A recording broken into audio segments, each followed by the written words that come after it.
ان چیزوں کی پیروی کرنے جو شیاطین سلیمان کی سلطنت کا نام لے کر پیش کیا کرتے تھے، حالانکہ سلیمان نے کبھی کفر نہیں کیا۔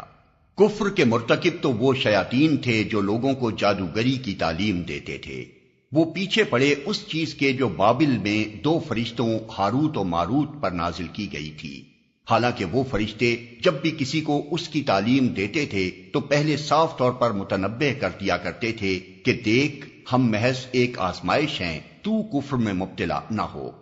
پھر بھی یہ لوگ ان سے وہ چیز سیکھتے تھے جس سے شوہر اور بیوی میں جدائی ڈال دیں۔ ظاہر تھا کہ اذن الہی کے بغیر وہ اس ذریعے سے کسی کو بھی ضرر نہ پہنچا سکتے تھے، مگر اس کے باوجود وہ ایسی چیز سیکھتے تھے جو خود ان کے لیے نفع بخش نہیں بلکہ نقصان دہ تھی، اور انہیں خوب معلوم تھا کہ جو اس چیز کا خریدار بنا اس کے لیے آخرت میں کوئی حصہ نہیں۔ کتنی بری